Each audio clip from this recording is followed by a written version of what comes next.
Stop pretending. That was what my mother-in-law hissed, her voice slicing through the air like glass. It wasn't loud, not the kind of declaration meant for the whole room. Number. It was sharper than that, direct, aimed like an arrow at me while I sat choking on a piece of overcooked chicken. I felt it lodge halfway down my throat, panic rising as my chest fought against itself. My fork clattered against the edge of my plate. My fingers curled against the tablecloth like claws. Around me, the clinking of silverware froze.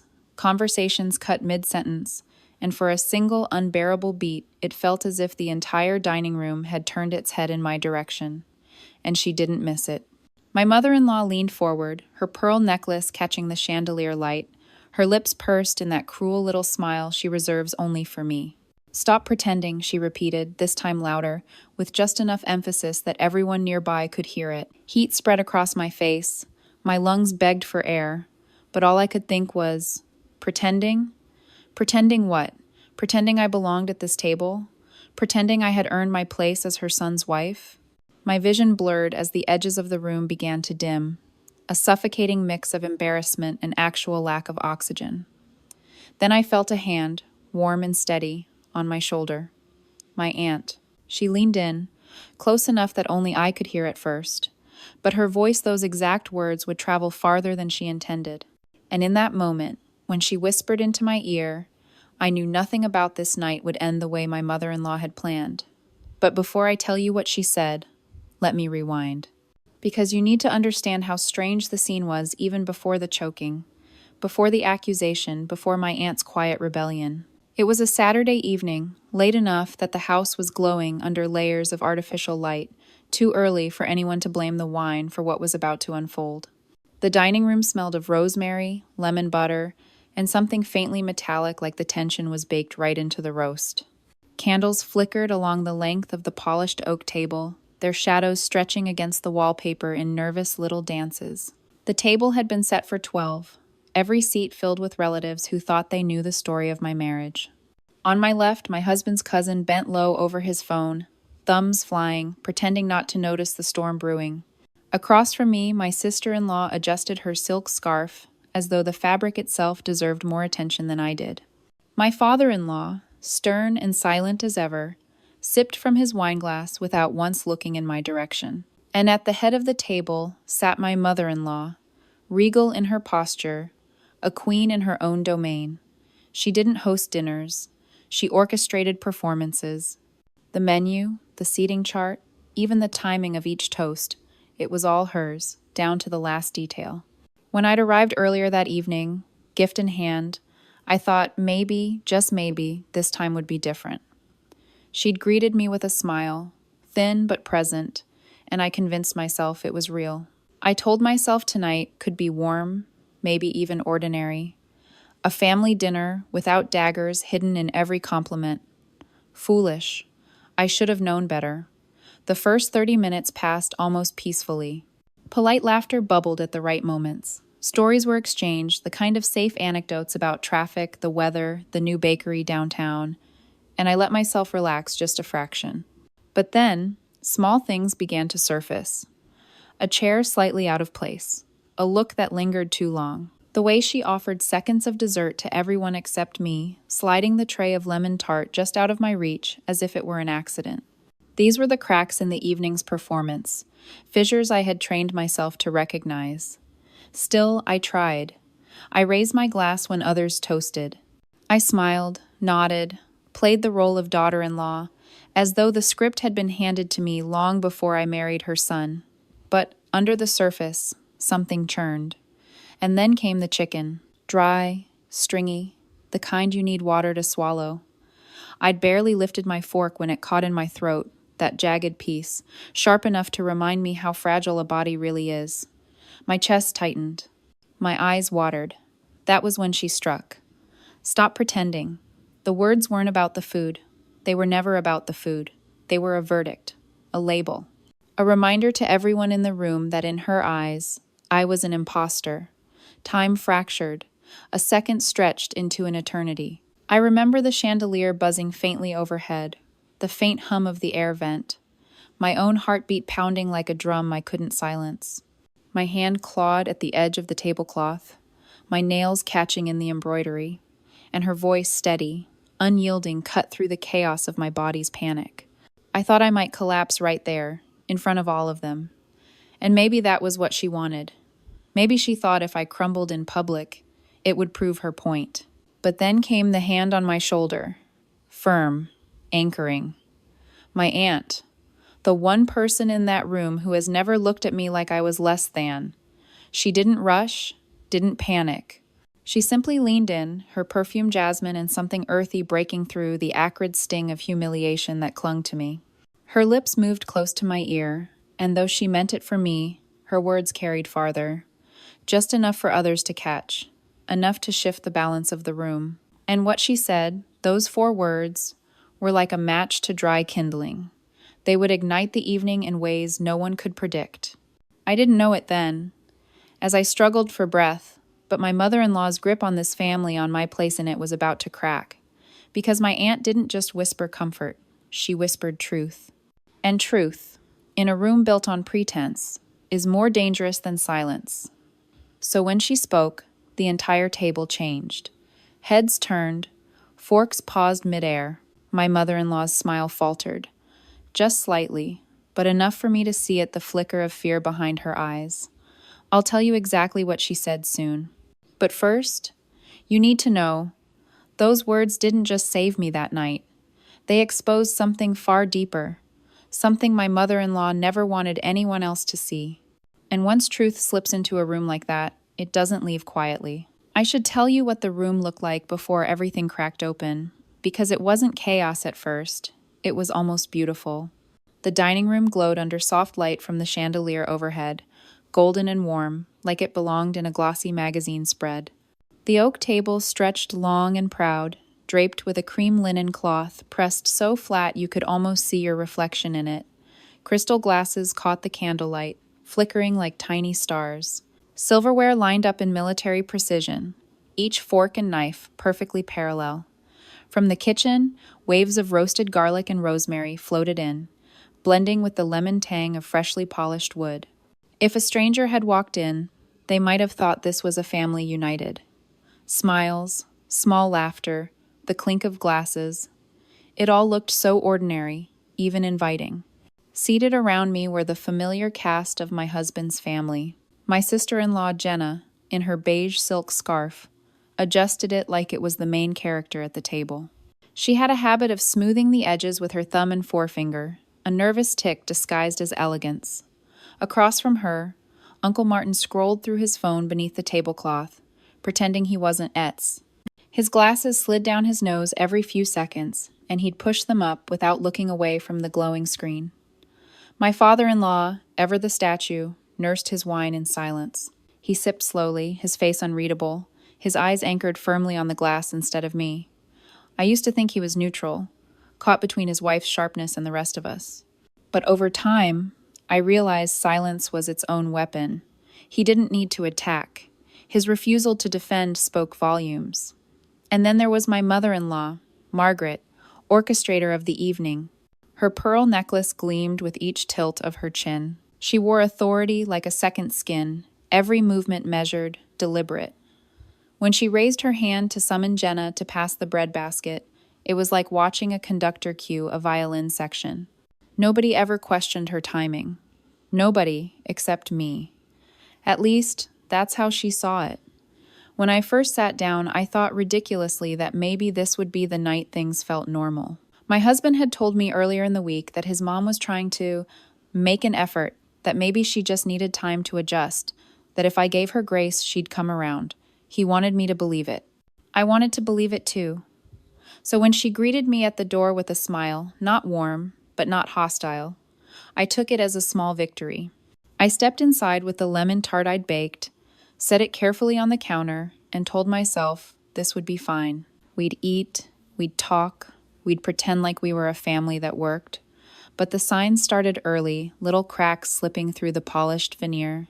When dessert trays circulated, I noticed she offered seconds to everyone. Jenna, Uncle Martin, even the cousin who had barely touched his plate but skipped right past me. sliding the dish just out of reach with a polite smile that didn't quite meet her eyes.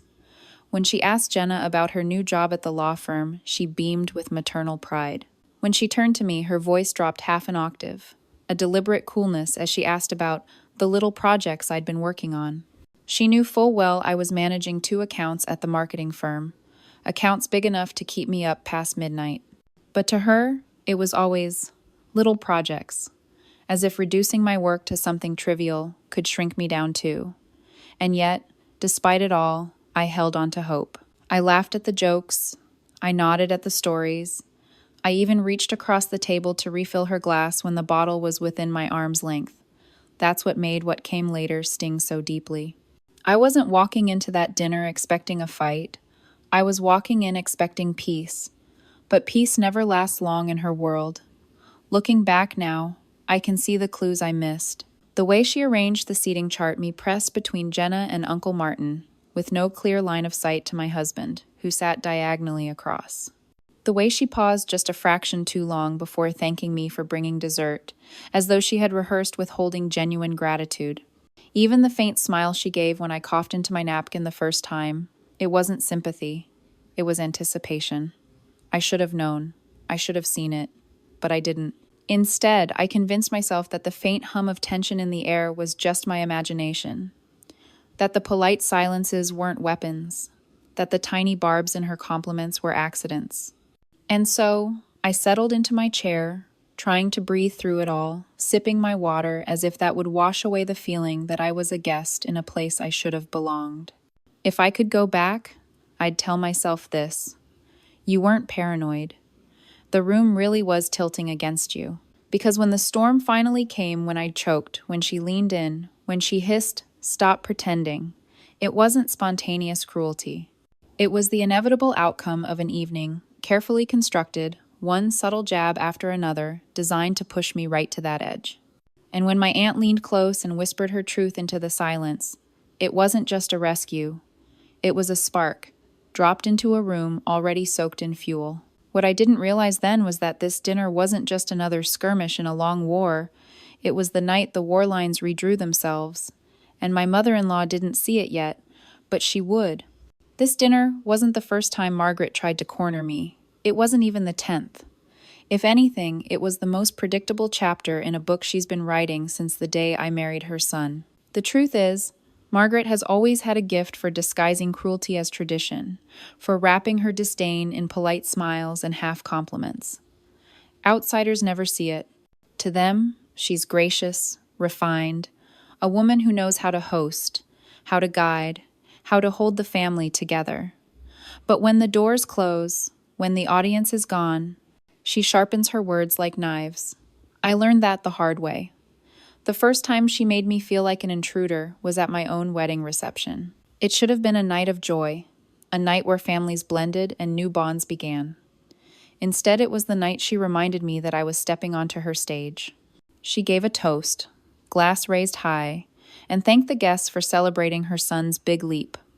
She praised his job, his education, his future. My name, not mentioned once. I sat there in white silk, smiling so hard my jaw ached, waiting for a crumb of acknowledgement that never came. People clapped. They thought it was lovely, but I knew. I saw her glance in my direction, the quick flicker of satisfaction in her eyes. She wanted me invisible. The second time was subtler, but sharper. My first Christmas with the family. Margaret handed out gifts in the living room, paper flying, laughter echoing off the walls.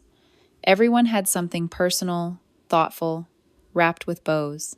When it was my turn, she passed me a box the size of a shoebox. I peeled back the paper to find a cookbook. Not just any cookbook, simple meals for beginners. She smiled sweetly, her voice carrying just enough to be heard over the chatter. I thought this might help you feel more confident in the kitchen. The room chuckled. My cheeks burned. She knew I'd spent weeks baking and cooking that holiday, trying to impress them, and still she made sure to reduce it to a punchline. But the memory that lingers most isn't from a holiday or celebration. It was an ordinary Sunday afternoon. My husband and I had been married for just over a year, and we'd decided to visit Margaret's house. I had baked a pie from scratch blueberry, her favorite. I placed it on the counter, proud of myself, eager for some kind of approval. She barely glanced at it before moving it aside to make room for the dish her daughter brought, a store-bought cake still in its plastic container. "So thoughtful," she cooed, kissing Jenna's cheek. When it was time for dessert, she sliced the cake, not the pie. The pie sat untouched on the counter until we left. She didn't throw it away in front of me. That would have been too obvious. Instead, she left it there, a silent reminder that my efforts were never going to matter. That was Margaret's talent, erasing me without ever raising her voice. For years, I told myself it was cultural differences, personality clashes, or simple misunderstandings. I excused her behavior, softened it in my mind. I told myself she was just protective of her son, that she would come around once she saw how much I loved him. But with each passing month, the excuses ran thinner, and the pattern grew clearer. Margaret didn't want a daughter-in-law. She wanted an accessory, someone she could display when convenient, and dismiss when she needed control.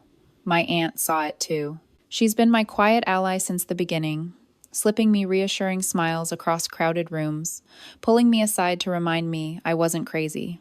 She knew the toll it was taking, how every small, slight added weight until it pressed into my chest like a stone I couldn't shake off. I tried confronting my husband once, years ago, after a particularly brutal Thanksgiving, where Margaret spent the entire evening praising Jenna's accomplishments while treating me like background noise. I told him I couldn't keep pretending everything was fine. He sighed, rubbed his forehead, and said, "That's just how Mom is. Don't take it personally." But how could I not?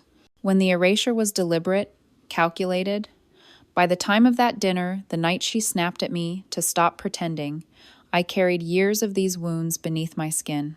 Every forced smile, every skipped acknowledgement, every offhand comment about my little projects, they all stacked up like bricks. And what she didn't know, what she couldn't see, was that those bricks had formed something she didn't expect: resolve. So when I sat at that table, surrounded by polished silverware and polite laughter, I wasn't just choking on chicken. I was choking on every dismissal, every humiliation, every stolen chance at belonging. And that's why my aunt's hand on my shoulder mattered so much, because she wasn't just comforting me in the moment. She was breaking the pattern. She was stepping into the war. Margaret thought she was winning and choosing my side, openly, for the first time. What Margaret never understood was this: a battle fought in whispers can be undone by a whisper too. And my aunt's whisper that night didn't just slice through my panic. It cut through years of silence. The dinner might have looked like a single evening gone wrong, but to me, it was the collision of every injustice, every insult, every quiet cruelty Margaret had ever inflicted. And when my aunt spoke, she didn't just answer Margaret. She answered years of pain. That's why the room shifted. That's why faces turned. That's why Margaret's carefully built kingdom trembled, even if only for a moment. Because for the first time, I wasn't standing alone. The moment stretched, longer than it should have, like the whole room had been suspended in amber. My chest burned as I fought for breath, fingers clawing at the linen tablecloth, water glass trembling in my hand. The chandelier above hummed faintly, the sound of electricity suddenly louder than any voice. Margaret leaned in, her pearl necklace glinting, her expression carved into something sharp and deliberate. "Stop pretending," she said again, her tone sweetened just enough to pass as concern if anyone wanted to excuse it. But I knew better. She wanted me exposed, broken, on display. My throat loosened enough for me to drag in a gasp, air scratching raw against the back of my lungs. Eyes watered, cheeks flushed, I pressed my napkin to my lips. Around the table, people shifted uncomfortably. Forks hovered midair. Jenna coughed into her hand like she could erase the tension by pretending it wasn't there. Uncle Martin lowered his phone at last, blinking like he'd stumbled into the middle of a show he hadn't bought tickets for. I thought maybe my husband would stand, come to my side, break the spell. But when I glanced across the table, he sat frozen, his expression unreadable, shoulders stiff as stone. He wasn't moving. He wasn't saving me. And that was when my aunt leaned in. Her hand, warm and steady, settled on my shoulder, A small gesture, but one that sliced through the silence like a knife. She didn't whisper comfort or distraction. She didn't ask if I was okay. Her words were quieter than Margaret's, but somehow heavier, louder, impossible to ignore. Everyone here knows the truth. 4 words, that was it. 4 words that detonated like a fuse. At first I thought maybe I'd misheard her. But no, the air shifted instantly. I felt it ripple across the table, saw heads turn, forks lower, wine glasses pause mid-sip. Even the chandelier seemed to buzz louder, as though amplifying her words. Margaret blinked, her perfect mask cracking for the first time all evening. She sat back slowly, the pearls at her throat rising and falling with a sharp breath. Her smile tightened, then faltered, then returned too fast, too brittle. "What truth?" she asked, voice pitched higher, brittle with feigned innocence. No one answered, not right away. And that silence, thick and suffocating, was worse than any shouted accusation. I sat frozen, the napkin damp in my hand, chest rising and falling as I tried to steady my breathing. My aunt didn't move, her hand still resting lightly on my shoulder, her gaze locked on Margaret with a calmness that unsettled everyone else. It was in the details that the room betrayed itself. The way Jenna suddenly busied herself with adjusting her scarf, eyes downcast. The way Uncle Martin set his phone face down, lips pressed thin. Even my father-in-law, usually immovable, shifted in his chair, his glass trembling just slightly as he set it on the table. Everyone had heard the whisper. Everyone had interpreted it in their own way, and none of them wanted to be the one to confirm or deny it. I swallowed hard, my throat still sore, and glanced across the table again. My husband's eyes darted to mine, then away, like he couldn't bear to sit in the crossfire. That, more than anything, made my stomach twist. He knew, too. He had always known. Margaret tried again, louder this time, her voice cutting through the tension. "Honestly, this is ridiculous. Olivia is fine. She's just—" She stopped herself, searching for the right word. Weak? Overly dramatic? Pretending? The pause was enough. Because in that sliver of hesitation, in that desperate scramble for control, everyone saw it. She was losing. I pressed my napkin flat against the table, forcing my hand to stop shaking. My breath steadied, my chest eased, but inside, something shifted. My aunt's words weren't just for me. They were for everyone in that room. A reminder that Margaret's grip wasn't as ironclad as she thought, that her power came from silence, complicity, and the illusion of authority. And now the illusion had cracked. The dining room, once glowing and warm, felt different. The candles sputtered, shadows stretching longer against the walls. The roast on the table cooled, steam fading into the air as untouched plates sat heavy in front of us. The entire evening had turned, not because of shouting or slammed doors, but because of a whisper. I watched Margaret closely. Her jaw tightened, her hands folded neatly in her lap, but the rhythm of her breath betrayed her. Quick, uneven. The perfect hostess was slipping. And I realized then that she hated me, not because I had done something wrong, but because I refused to disappear. Because every time she tried to erase me, I stayed. I showed up. I sat at her table. I brought my pie. I filled her glass. And no matter how many times she cut me down, I didn't leave. Now, with 4 words, my aunt had pulled the curtain back. And Margaret couldn't hide behind it anymore. The room didn't erupt. No one shouted. But silence can be louder than chaos. It can suffocate. It can condemn. And that night, it belonged to me. For the first time, Margaret's stage wasn't hers alone. And she knew it. Margaret's fork slipped against her plate, the soft scrape echoing louder than it should have. She straightened her back, pearls catching the candlelight again, her lips curling into a smile that was all teeth. It was the kind of smile that said she was ready to rewrite the story before anyone else could. "Let's not make this dramatic," she said, her voice pitched high, brittle with laughter that fooled no one. "Olivia has always been a little sensitive. She reads into things. You know how it is." Her tone begged for agreement, for someone at the table to nod and restore her authority. But no one moved. Not Jenna, who kept folding and unfolding her napkin. Not Uncle Martin, who suddenly seemed very interested in the pattern of the tablecloth. Even my father-in-law, who usually defended her by default, stared at his glass as though he could disappear into it. That silence, heavy and unbroken, was her first defeat. She pressed on, trying harder. Really, I was just concerned. She looked like she was choking, and I thought maybe it was, nerves. Nothing more.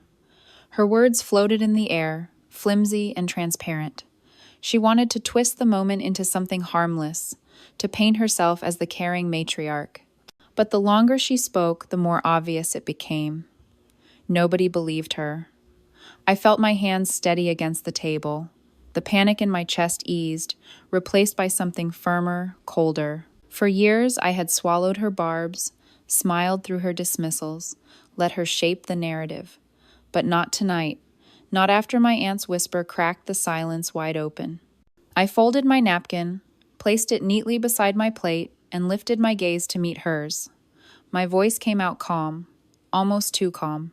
If you were concerned, Margaret, you could have asked if I was all right. Instead, you told me to stop pretending. Her smile froze. I didn't raise my voice. I didn't need to. I let the words hang in the air, precise, undeniable.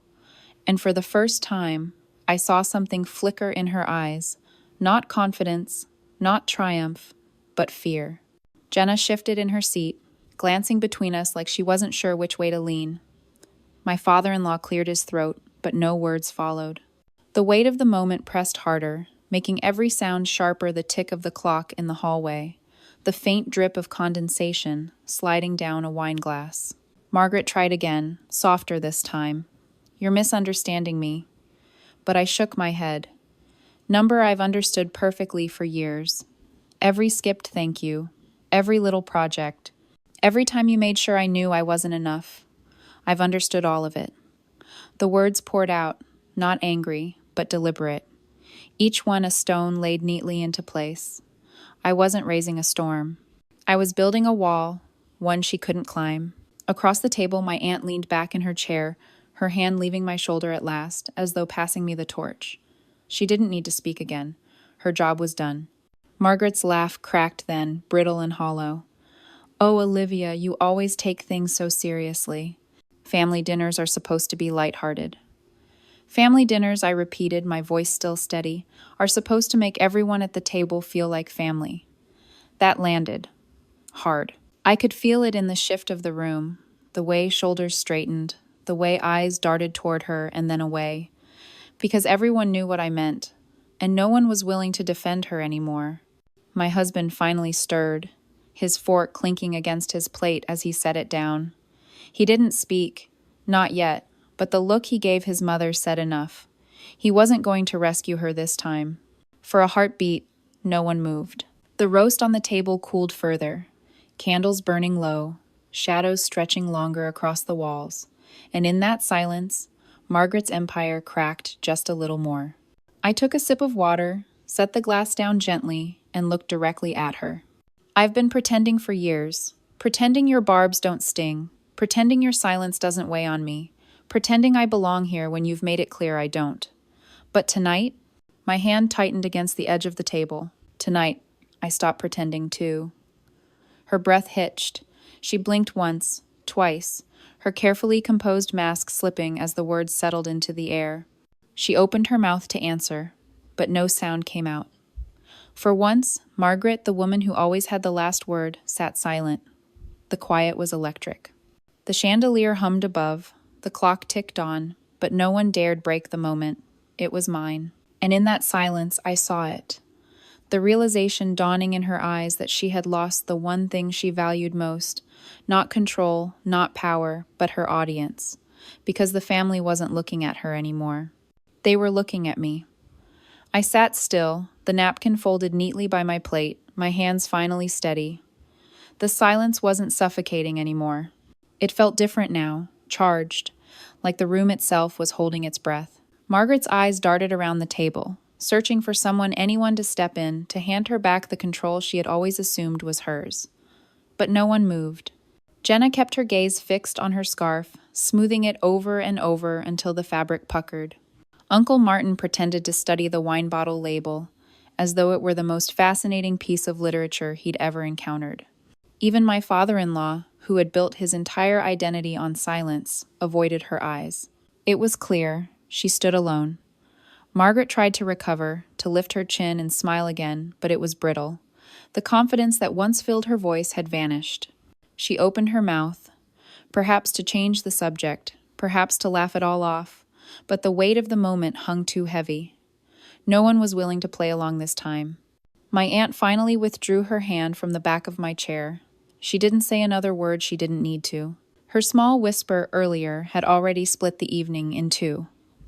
Before and after. I glanced at my husband. He still hadn't spoken, but his silence was different from hers. He looked at me with something I hadn't seen in years. Not pity, not hesitation, but recognition. Maybe even respect. I couldn't be sure, but for once his eyes weren't locked on his mother. They were on me. I rose slowly from my chair. The scrape of wood against the floor broke the stillness, and every head turned. My knees felt steady, my breath smooth. For the first time in years, I didn't feel small at that table. "Thank you for dinner," I said, my voice quiet but clear. The words were simple, but they carried weight. Because underneath them, the message was sharp. Thank you, but no more. I placed my napkin on the table, pushed in my chair, and gathered my things. No shouting, no dramatic exit, just calm, deliberate steps. Margaret's eyes followed me, wide and almost frantic, though she said nothing. That was the strangest part, not her anger, not her disdain, but her silence. She didn't know how to fight me when I wasn't playing her game. At the doorway, I paused. Not to look back at her, but to look at my aunt. She gave me the smallest nod, the kind that says, "You did it. You don't need me anymore." And maybe she was right. When I stepped outside, the night air hit me like a shock. Cool, crisp, free. The sky stretched dark and endless overhead, the stars faint but steady. I breathed in deeply, filling my lungs with something that didn't feel heavy or poisoned. I thought about Margaret sitting at that table, pearls tight around her neck, smile frozen in place. I wondered if she realized what she had lost. Not my approval, I never had it. Not my compliance, I'd stopped giving that long ago. No, what she lost was the one thing she craved most, her audience. The room had turned, and she couldn't turn it back. The lesson didn't come to me in a grand epiphany. It came quietly, in the space between steps, as I walked toward my car. I realized that cruelty often survives because it hides in plain sight, disguised as tradition, humor, or concern. It feeds on silence, on the willingness of others to pretend not to see. But the moment someone speaks, even in a whisper, the illusion cracks. And once it cracks, it can never fully be repaired. I don't know what will happen the next time I sit at that table. I don't know if Margaret will change or if she'll sharpen her tactics. But I do know this. I won't be the same. I won't be silent. Because families can build their power on lies for years, but it only takes one truth to unravel them.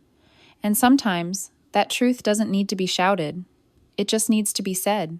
If you've ever felt erased at your own family's table, if you've ever swallowed words just to keep the peace, then you already know how powerful that one moment of truth can be. And if this story resonates with you, if you've seen pieces of your own life hidden between these lines, I'd invite you to stay with me here. This is Hidden Family Lies, a place where silence breaks, where stories like mine, and maybe stories like yours, come to light. Subscribe if you want to keep uncovering the truths families try to bury. Because sometimes, the only way to breathe again is to stop pretending.